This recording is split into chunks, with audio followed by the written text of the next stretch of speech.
Gloria al Señor. Le damos lectura, capítulo 8, Juan capítulo 8, del verso 1 al 11. Del verso 1 al 11, ahí está la palabra del Señor. Gloria al Señor. Bien, mi hermano, le damos lectura en el nombre de nuestro Dios, que es Padre, Hijo y Espíritu Santo. Amén. Y Jesús se fue al monte de los olivos y por la mañana volvió al templo. Y todo el pueblo vino a él. Y sentado él les enseñaba. Entonces los escribas y los fariseos le trajeron una mujer sorprendida en adulterio y poniéndola en medio le dijeron: Maestro, esta mujer ha sido sorprendida en el acto mismo de adulterio. Y en la ley nos mandó Moisés apedrear a tales mujeres. ¿Tú pues qué dices? Mas esto decían tentándole para poder acusarle. Pero Jesús, inclinando hacia el suelo, escribía en tierra con el dedo. Y como insistieran en preguntarle, se enderezó y les dijo: el que de vosotros esté sin pecado sea el primero en arrojar la piedra contra ella. E inclinándose de nuevo hacia el suelo, siguió escribiendo en tierra. Pero ellos, al oír esto, acusados por su conciencia, salían uno a uno, comenzando desde los más viejos hasta los postreros. Y quedó solo Jesús y la mujer que estaba en medio. Enderezándose Jesús y no viendo a nadie sino a la mujer, le dijo: Mujer, ¿dónde están los que te acusaban? ¿Ninguno te condenó? Ella dijo: Ninguno, Señor. Entonces Jesús le dijo: Ni yo te condeno. Vete y no peques más. Cierra sus ojos. Padre, en el nombre de Jesús, te alabo, bendigo tu nombre, porque nos permite, Señor, estar en tu casa de oración. Señor bueno, usa mis labios, llena mi fuente de tu palabra, abre las mentes, los oídos, Señor, para que tu palabra esté nutriendo nuestras vidas esta tarde. Señor, ruego tu dirección, tu unción en cada minuto. Padre, tu presencia, Señor, esté conmoviendo los corazones. Te rogamos, Señor, esa bendición, la que es del Padre y del Hijo y del Espíritu Santo. Amén y amén. Toda la gloria es del Señor. Gloria a Dios, gloria a Dios, gloria a Dios para siempre. Dele palmas de alabanza al Señor. Gloria a Dios para siempre, para siempre.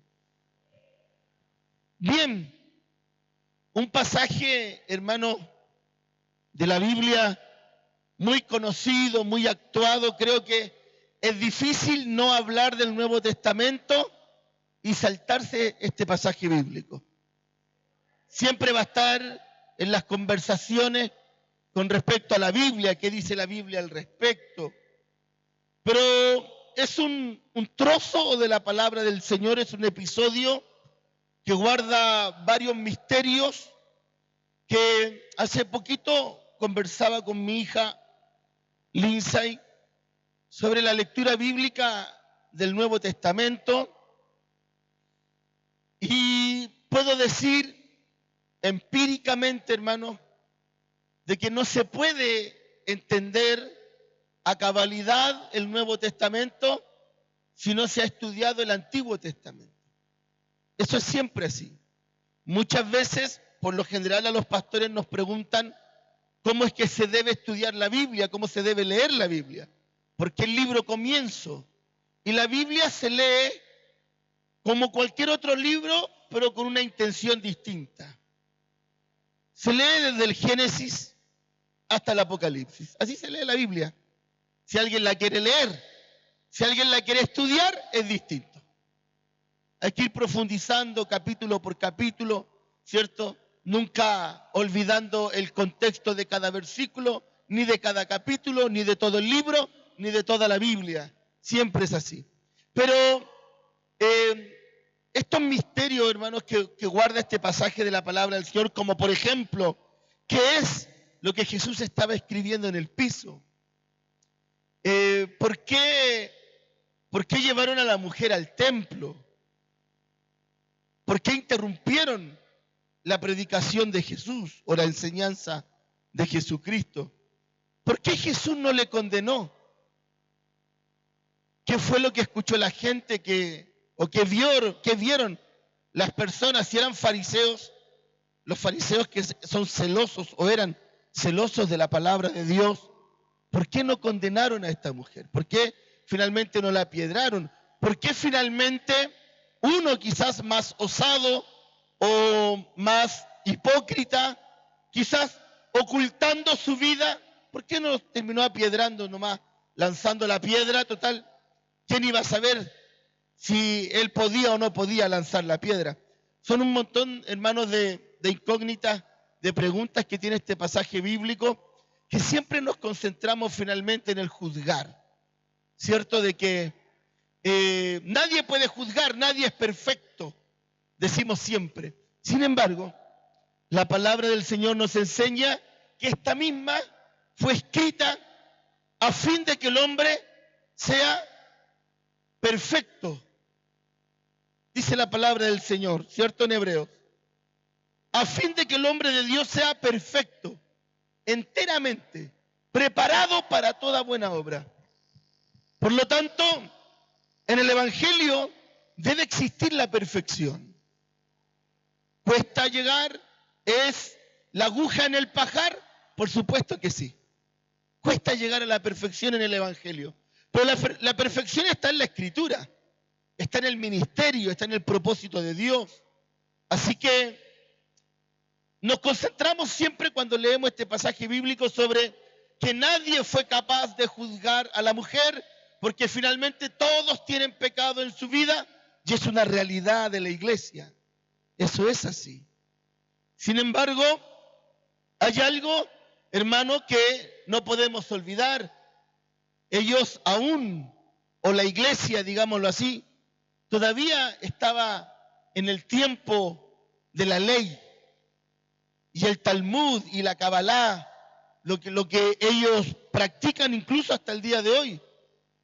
Por lo tanto, si fehacientemente la mujer fue sorprendida en adulterio, lo que correspondía era lapidarla, que muera apiedrada. No era hermano de que, no era apiedrarla y que después vaya al hospital a curarse.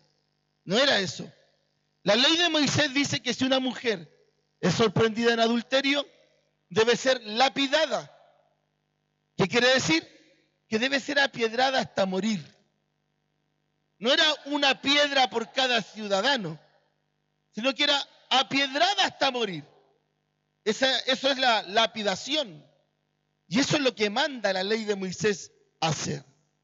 Sin embargo, el Señor se concentra en la autoridad que pueda tener cada uno de aplicar el juicio o hacer aplicar el castigo divino, si pudiésemos llamarlo de esa manera. Sin embargo, Jesús empieza a escribir en el suelo o empieza a hacer algo en el suelo con su dedo. La Biblia dice que escribir. La palabra de Dios enseña que cuando Dios en varios pasajes se quiso comunicar o quiso demostrar el propósito, escribió con su dedo. Las tablas del Sinaí, ¿cierto? Cuando las tablas de la ley, digamos así, iba a decir las tablas de Moisés. Las tablas de la ley, el Señor las escribió con su dedo.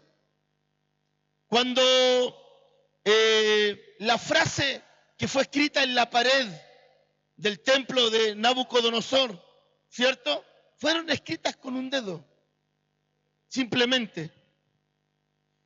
Y la palabra de Dios dice en Jeremías, capítulo 17, de que los enemigos de Dios, el Señor le habla al pueblo de Judá en los tiempos de Elías, de Jeremías, perdón, le habla al pueblo de Judá, el reino del sur, porque el pueblo de Judá se había desviado y dice la Biblia que el pecado había abundado en sus vidas, en sus corazones. El pecado había llenado sus corazones.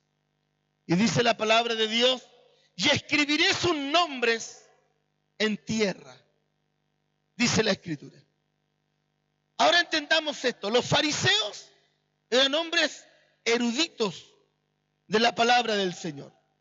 Personas que estudiaban constantemente la Biblia y que desde muy pequeñitos eran personas que eran obligados a memorizar la Biblia.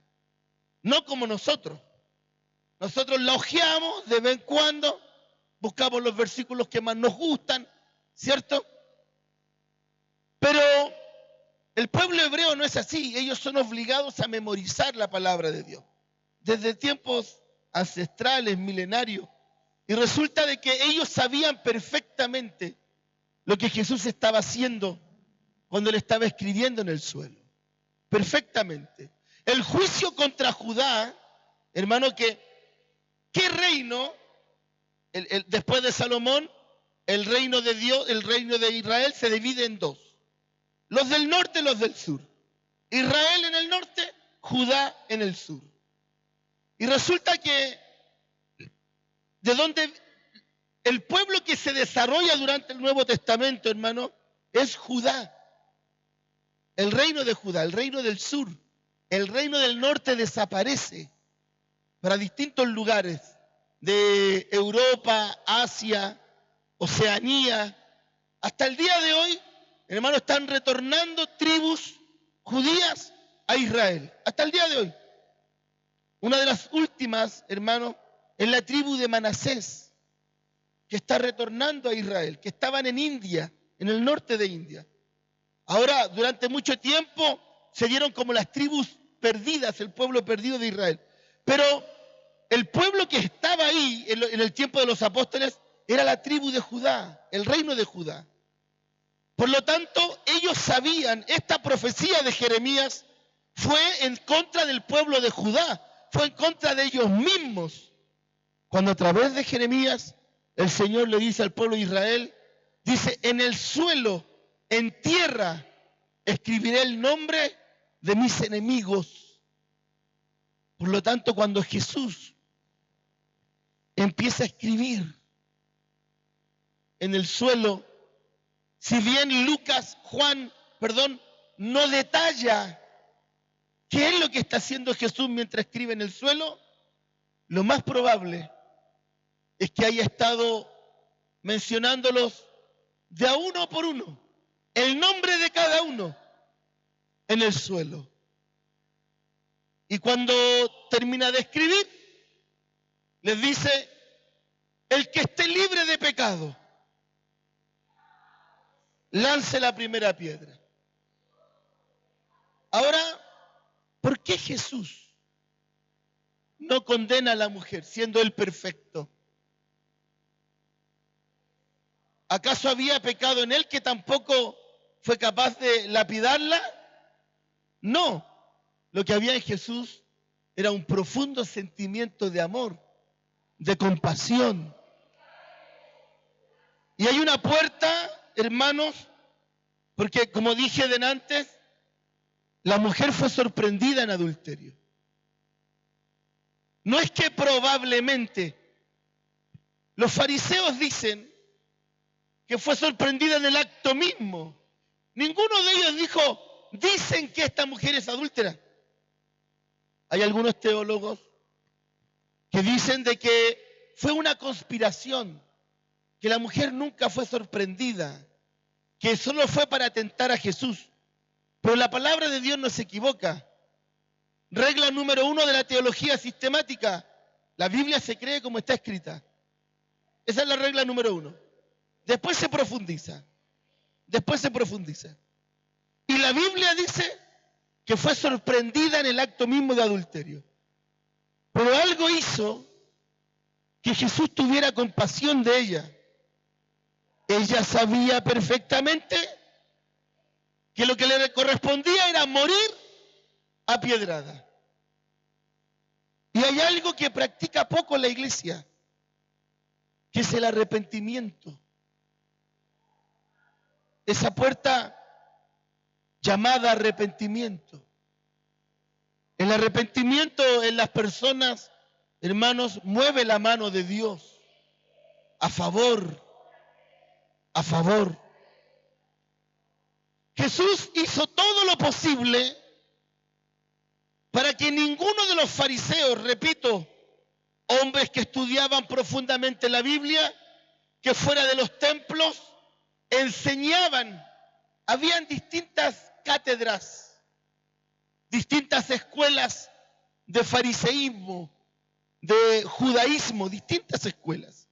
Una de esas escuelas es la escuela de Gamaliel, donde estudiaba el apóstol Pablo.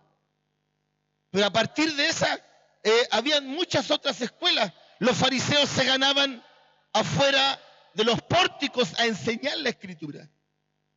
Por lo tanto, Jesús sabía perfectamente dónde tocar. Jesús sabía perfectamente cómo hacerlos entender de que no les correspondía a ellos enjuiciar a la mujer, cuando en realidad aún Jesús no lavaba los pecados del mundo, aún así ya tuvo misericordia de ella,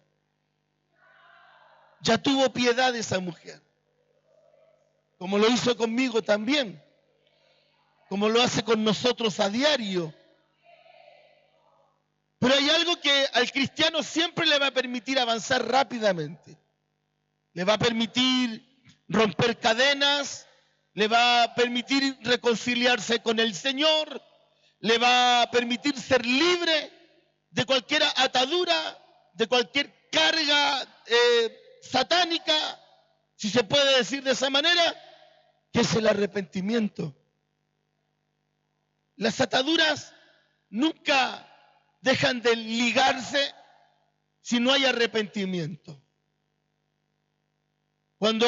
Aunque la palabra de Dios dice que es necesario que en medio de la congregación hayan disensiones, pleitos, la Biblia dice que es necesario que hayan pleitos, disensiones dentro de la congregación.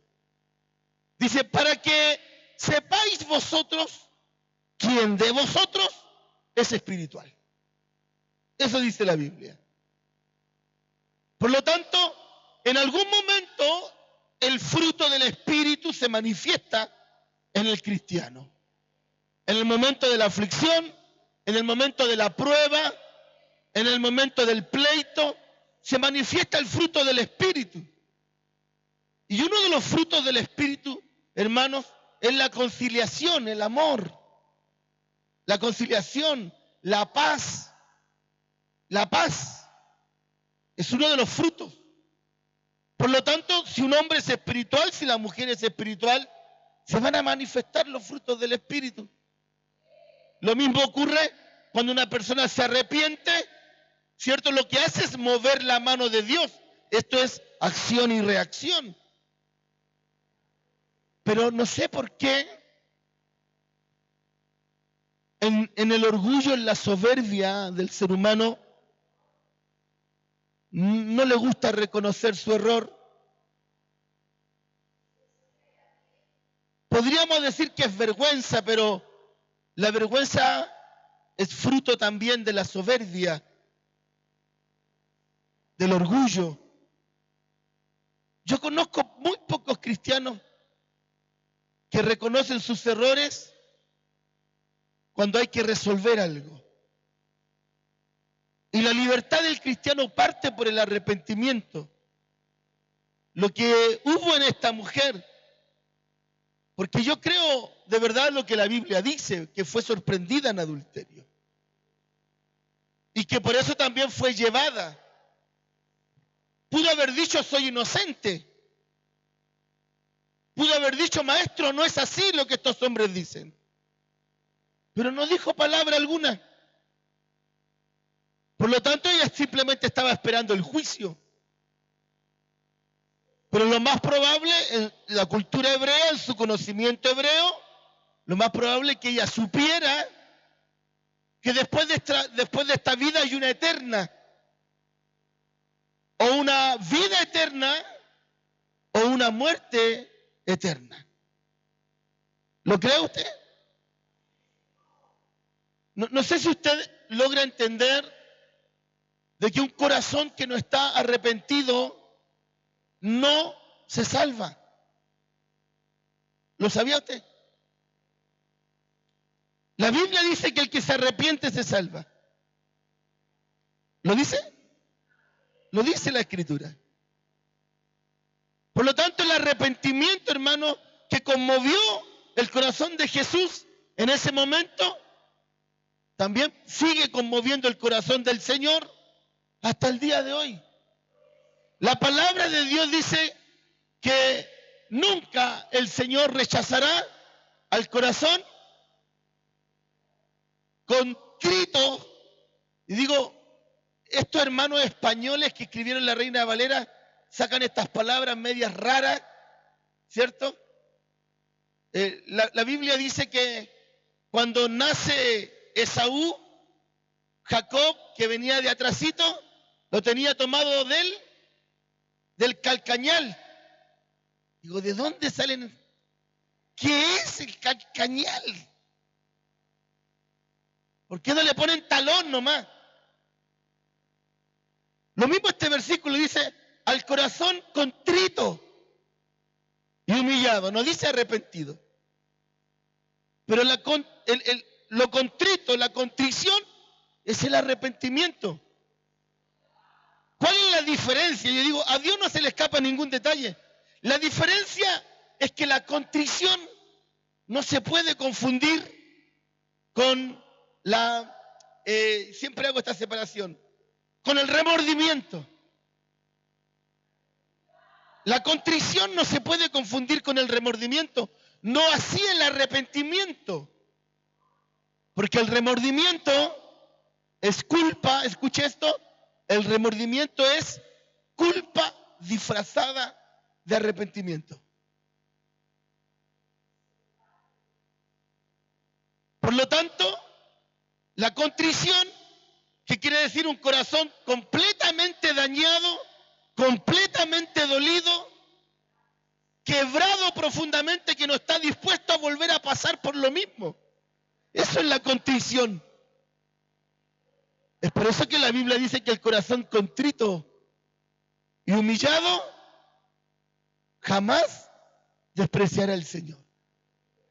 Lo que había en esta mujer era un corazón contrito, arrepentido. Nosotros quiero un poco explicar el remordimiento. Cuando tomamos Coca-Cola, ¿cierto? Papa frita completo a las 3 de la mañana, después no podemos dormir, al otro día andamos enfermitos de la guatita, decimos nunca más. Yo tenía un compañero de trabajo en Santiago, espero que todavía se llame Fernando, si es que está vivo. Y él todos los lunes llegaba muy triste, bajoneado. ¿Qué pasa, Fernando? Feña, le decíamos nosotros. ¿Qué te pasa, Feña? Es que me porté mal el fin de semana, decía él. Me curé, me tomé toda la plata, decía. No, tengo que cambiar, decía él, no puedo seguir así. Llegaba el día viernes, nadie más sabía nada de Fernando hasta el lunes siguiente, que volvía a llegar muy triste. Y siempre decía lo mismo, no puedo seguir así. Le estoy haciendo daño a mi mujer, le estoy haciendo daño a mi hija. Siempre me decía lo mismo. Y nosotros siempre le repetíamos lo mismo, pero siempre dicen lo mismo. Eso es el remordimiento, es culpa disfrazada de arrepentimiento. No es un arrepentimiento genuino. No es un arrepentimiento genuino. Cuando una persona se arrepiente, se contrista genuinamente delante de Dios, Dios tiene misericordia. Dios tiene misericordia. Cuando Bartimeo le decía a Jesús, Jesús, Hijo de David, ten misericordia. No sé si Bartimeo se estaba arrepintiendo de algo. Él sabía que el Señor podía hacer algo. Ya se había corrido la voz de que Jesús hacía milagros. Y el Señor tuvo misericordia de él. Pero el arrepentimiento genuino, hermano, siempre va a mover la mano de Dios. Hay gente, han pasado años y años y años y todavía tenemos cuentas pendientes. Yo siempre, cuando los hermanos o las hermanas particularmente me cuentan los problemas familiares que están viviendo, muchas veces con los hijos, yo siempre me hago esta pregunta. La Biblia a nosotros nos enseña a criar hijos, ¿cierto? La Biblia nos enseña a criar hijos. Nos enseña que tenemos que ser severos hasta cierta edad. Que después de cierta edad tenemos que predicarle a nuestros hijos. Eso dice la Biblia. Enseña que cuando es pequeñito, hasta ahí tenemos la autorización para corregir con vara a nuestro hijo. ¿Cierto? O sea, en la Biblia del manantial dice palo. ¿Cierto? Corrige al niño con vara para que cuando sea grande no se aparte de la disciplina. Pero cuando ya son grandes, la palabra del Señor dice que no podemos provocar a nuestros hijos. Por lo tanto, la Biblia nos enseña cómo tenemos que educar a nuestros hijos. Cuando yo me doy cuenta, a través de la Escritura, de que yo no he enseñado a mi hijo conforme a la palabra de Dios. En una oportunidad, la palabra de Dios cuenta la historia de un rey, creo que fue Josafat o Josías, uno de los dos, que encontraron en un lugar escondido piezas de la palabra de Dios. Y el rey manda a que lean lo que dice la palabra de Dios, que lo lean en público. Y la palabra de Dios dice que mientras el escriba leía lo que la palabra de Dios decía, la ley de Moisés, los registros históricos, mientras iban leyendo, dice la Biblia que el pueblo se puso a llorar. No se puso a llorar de emoción. La Biblia dice que lloraron de arrepentimiento. Porque se dieron cuenta que todo ese tiempo anduvieron no conforme a la voluntad de Dios. Cuando una persona viene a Cristo con una vida recorrida, debe arrepentirse. No debe arrepentirse solo de no haber considerado a Dios en el pasado, sino de haber vivido una vida, no solo como una persona natural, no solo como una persona particular, sino que también como papá, como esposo, como vecino, una vida no conforme a la voluntad de Dios. ¿A cuántos padres les ha pasado que llegan al Evangelio y se dan cuenta que nunca criaron a sus hijos como la Biblia dice que hay que criar a nuestros hijos? Pero ya es tan grande que se puede hacer. Arrepentirse. Arrepentirse. Matrimonios que llegaron al Evangelio y en la medida que el Señor les va enseñando a través de la palabra, se dan cuenta de que no vivieron el Evangelio, el matrimonio de acuerdo a la palabra de Dios. Pero ¿qué podemos hacer? Si ya la vida está vivida, arrepentirse. Arrepentirse. El pueblo de Dios se arrepintió. Al conocer la ley de Dios, al conocer la palabra de Dios, el pueblo de Dios se arrepintió. Se dieron cuenta que habían hecho lo malo delante de Dios. Es por eso que las palabras del salmista, hermanos, son muy correctas. Cuando él dice, contra ti y solo contra ti, Señor, he pecado. Pero es muy difícil Es muy difícil que una persona en estos tiempos peligrosos, como decía nuestra pastora, es muy difícil que una persona en estos tiempos peligrosos reconozca su error, primero delante de Dios, y que diga, Señor, me arrepiento. Me arrepiento de haber sido un mal cristiano. Me arrepiento de haber sido un mal hijo, un mal esposo. Me arrepiento de no haber valorado a mis padres, de no haber valorado a mis pastores, de no haber valorado el lugar donde me pusiste. Me arrepiento de no haberte conocido antes. Me arrepiento. El arrepentimiento mueve la mano de Dios. El arrepentimiento genera milagro. ¿Sabe que son muy pocos los matrimonios que, habiendo conocido al Señor ya adultos, con los hijos grandes, sus hijos sirvan al Señor? Pero cuando hay arrepentimiento en el hombre, cuando hay arrepentimiento en la mujer genuino delante de Dios, Dios obra. Porque al corazón contrito y humillado jamás despreciará el Señor. ¿No se arrepiente usted quizás de haberse alejado tanto tiempo de Dios? ¿No me arrepiento yo quizás de no haber hecho lo correcto delante de Dios? De no haber tenido una vida intachable delante de Dios, después de haber aprendido la ley de Dios, la palabra de Dios. Esta mujer lo hizo. Se arrepintió. Sabía que la siguiente estación de su vida era la eternidad, o la muerte eterna probablemente, pero no la vida eterna. Estaba siendo culpada de adulterio, de haber sido sorprendida en el acto mismo de adulterio, como dice el escritor de Juan. Pero el arrepentimiento, que sin lugar a dudas, que es algo implícito en la Escritura, no lo dice, no está escrito, no es textual. Es una etapa ahí implícita en el episodio. Una mujer que sin decir ninguna palabra sabía lo que venía para ella.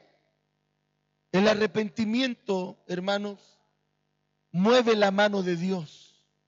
Mueve la mano de Dios. En ocasiones me he arrepentido amargamente, hermano, de no haber sido el pastor que Dios me llamó a ser que fuera desde un principio. 9 años, vamos a cumplir 14 de pastorado. 9 años estuve dando vuelta en círculos, buscando fórmulas, buscando maneras, hasta que Dios tuvo que intervenir. Y cuando entendí lo que el Señor me quería enseñar, ¿sabe lo que hice? Me arrepentí de haber perdido 9 años. 9 años de ministerio, me arrepentí, lloré en la presencia del Señor. Y yo le dije al Señor, quería ser una persona que no es la que tú me llamaste a ser. El pastor que no es el que tú me llamaste a ser. Cualquier otro tipo de pastor. Pasé por todas las etapas. Tenía más personalidades que Kramer, hermano, como pastor. Fui simpático, fui enojón, fui buena onda, fui estricto, fui liberal, buscando la forma. Hasta que entendí que el Señor tenía un estereotipo de pastor para mí y era el que yo tenía que hacer, no otro. Nunca me iba a parecer al de allá, ni al de acá, ni al de la radio, ni al de la tele. Nunca. De que el blanco es Cristo. ¿Se entiende? Cuando lo entendí, 9 años. Es por eso que yo entiendo cuando un hermano lleva 30 años en el Evangelio y todavía no se arrepiente. Todavía no se arrepiente. 20 años esperando que Dios haga la obra. Que haga la obra en el esposo, en los hijos, en su propia vida. 20 años esperando que Dios haga la obra. Porque hay algo que no se ha hecho. El arrepentimiento. Uno se arrepiente de sus pecados y es lo que nos enseñan. Que tenemos que arrepentirnos de nuestro pecado. La palabra pecado es una palabra hebrea que significa error. Partiendo de ahí, pecamos todos los días. Nos equivocamos, erramos. Bueno, los que no dijeron amén, perdón si los ofendí. Pero nos equivocamos. Pero es difícil encontrar personas que se arrepientan de no haber criado a la manera de Dios, de no haber sido un esposo a la manera de Dios, de no haber sido un vecino a la manera de Dios, de no haber sido una oveja a la manera de Dios, y en mi caso, de no haber sido un pastor a la manera de Dios. El arrepentimiento, no se olvide de esto, el arrepentimiento mueve la mano de Dios. Arrepiéntase. Arrepiéntase. Si lo que no le permite ser libre le genera verdadero dolor, arrepiéntase. Alguna vez quizás, ya que la vida está ordenada, ¿qué sentido tiene pedirle perdón a Dios? Pídale perdón a Dios por lo que se hizo anteriormente fuera de la voluntad de Dios. O alguna vez, quizás me estoy equivocando de congregación y quizás nunca usted ha hecho algo fuera de la voluntad de Dios. Yo sí. Muchas cosas desde mi juventud.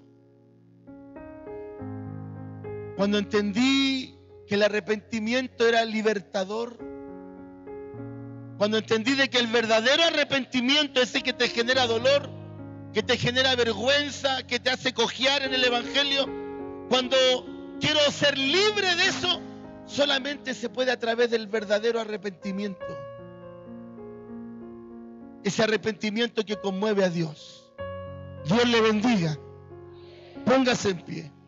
Vamos a orar al Señor.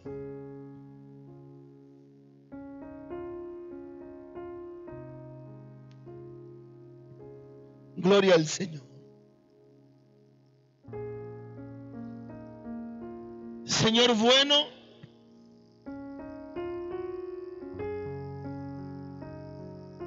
es imposible no recordar cuántas veces tuviste misericordia de mi vida.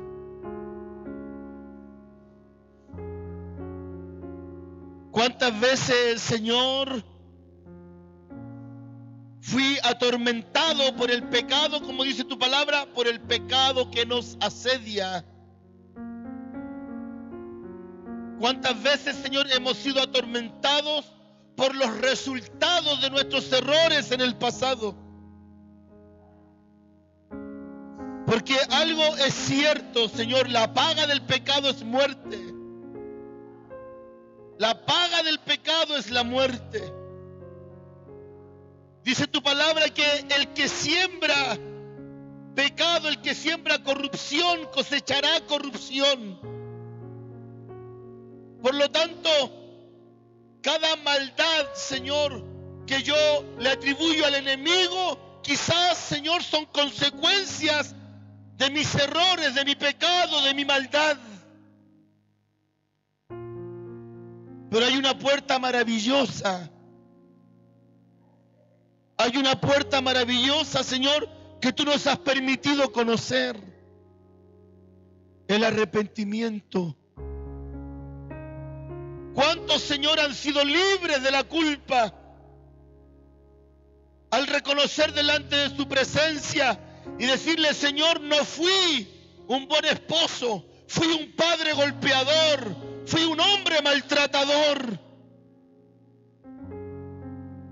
actué fuera de tu voluntad, me dejé gobernar por el viejo hombre, hablé lo que no debía y hoy estoy pagando la consecuencia de mi pecado, estoy pagando la consecuencia de mi maldad.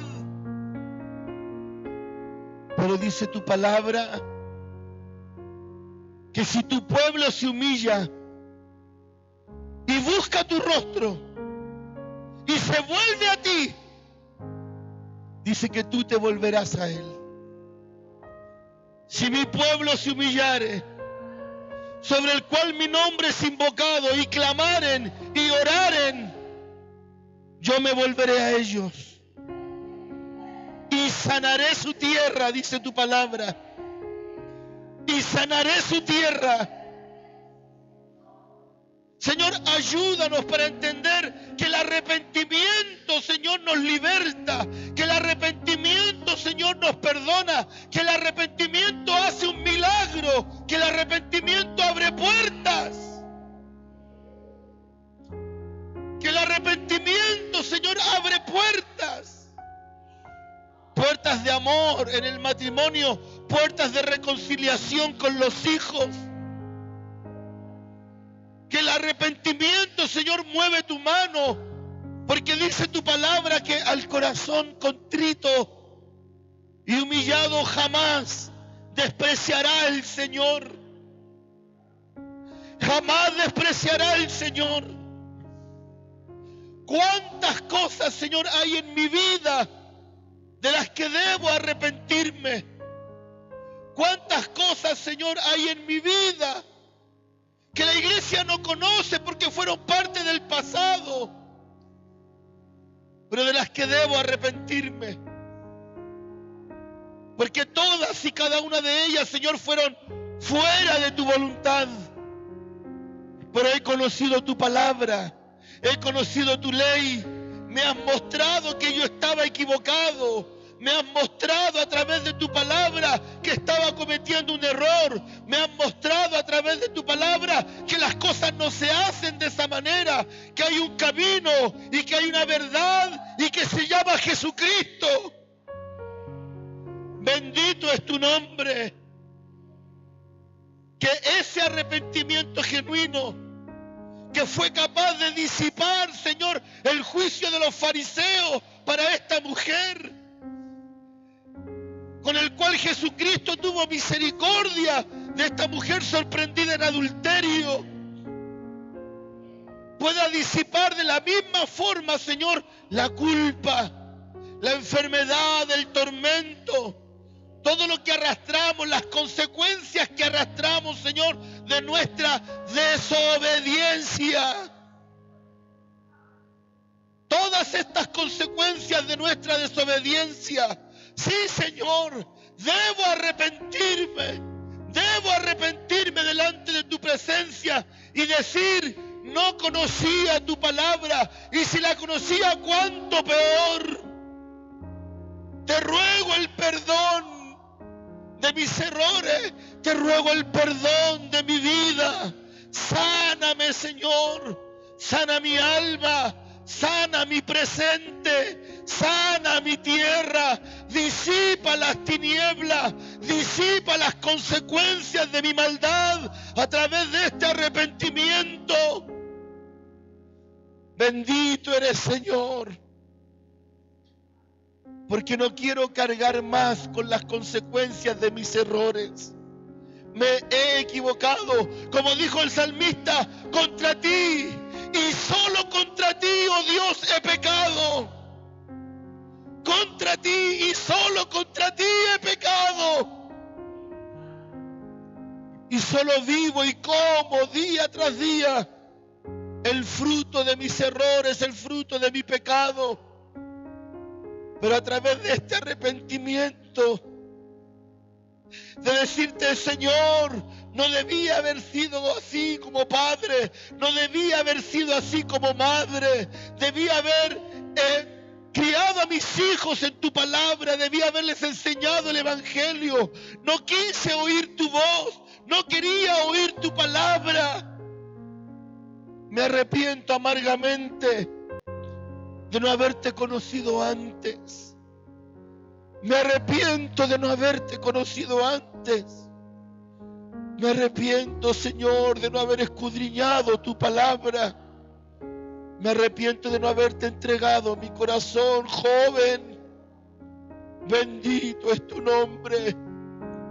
Pero sé, Señor, porque lo dice tu palabra, sé, Padre amado, que tu mirada de misericordia, Señor, reposará sobre nosotros. Es que hay algo, Señor, a lo que tu corazón se abre automáticamente, y es el arrepentimiento genuino del hombre, el arrepentimiento genuino de la mujer. Señor, te doy gracias. Te doy gracias por este llamado al arrepentimiento. Este llamado al arrepentimiento. Señor, como le ordenaste a esta mujer, vete y no peques más. Fortalece nuestras vidas. Si alguna vez me aparté, no quiero hacerlo más. Si alguna vez fui indiferente a tu palabra, no quiero hacerlo más. Si alguna vez, Señor, pequé conscientemente, no quiero hacerlo más. Vete y no peques más. Señor, gracias te doy, porque tu misericordia es nueva cada mañana. Tu gracia repose sobre nuestras vidas, tu bendición sobre tu pueblo, sobre tu iglesia, en el nombre de Jesús. Amén y amén. Le damos toda la gloria al Señor. Gloria a Dios, gloria a Dios, gloria a Dios para siempre. Dele palmas de alabanza al Señor. Dios le bendiga, Dios le bendiga.